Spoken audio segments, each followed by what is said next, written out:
Dear future generations, I think I speak for the rest of us when I say, sorry.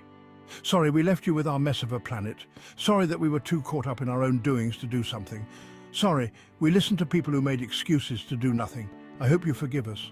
We just didn't realize how special the Earth was, like a marriage gone wrong. We didn't know what we had until it was gone. For example, I'm guessing you probably know it as the Amazon desert, right? Well, believe it or not, it was once called the Amazon rainforest, and there were billions of trees there, all of them gorgeous, and oh, you don't know much about trees, do you?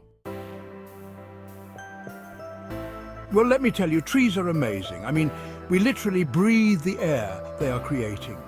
They clean up our pollution or carbon, they store and purify water, give us medicine that cures our diseases, food that feeds us, which is why I'm so sorry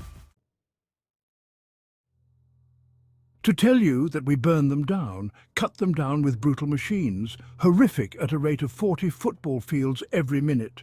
That's 50% of all the trees in the world gone in the last 100 years. Why? For this. And that wouldn't make me so sad if it weren't so many pictures of leaves on it.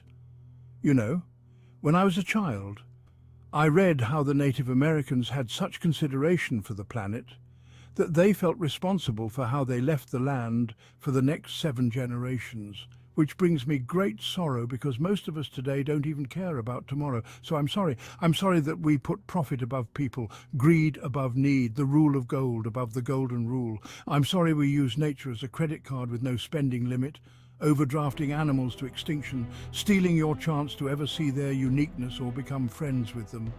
Sorry, we poison the oceans so much that you can't even swim in them. But most of all, I'm sorry about our mindset because we had the nerve to cause this destruction.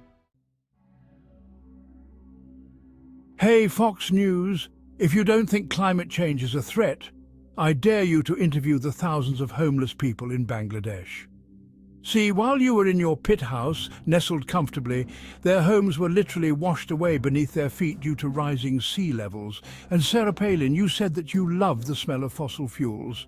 Well, I urge you to talk to the kids of Beijing who are forced to wear pollution masks just to go to school. So you can ignore this, but the thing about truth is it can be denied, not avoided.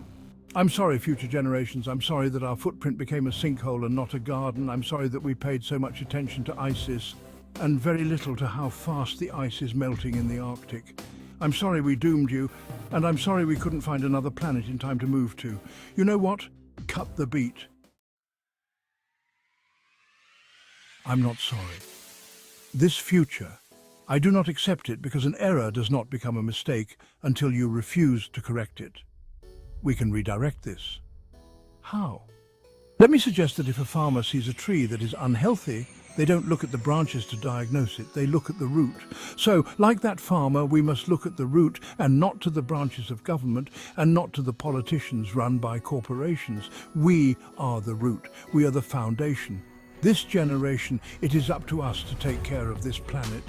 It is our only home. We must globally warm our hearts and change the climate of our souls and realize that we are not apart from nature. We are a part of nature, and to betray nature is to betray us.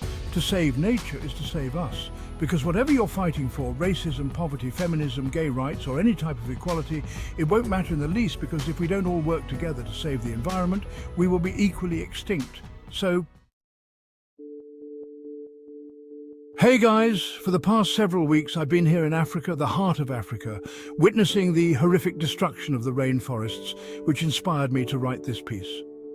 Why are forests being destroyed at such an enormous rate? For this. Today, we live in a world where destroying trees makes you money. So what can we normal people do about it? One way to directly fight the destruction is to stand for trees. By standing for trees, not only can you save the lives of trees, help forest communities, and protect the rights of animals to live in their homes, but you will also balance the amount of pollution that you yourself give off in your everyday activities, making you a part of the solution and not the problem. This is the option that I chose, but whatever way you choose to stand for trees, do it. Because a wise man once said, when the rivers are all dried up and the trees have been cut down, man will then realize that he will not be able to eat money.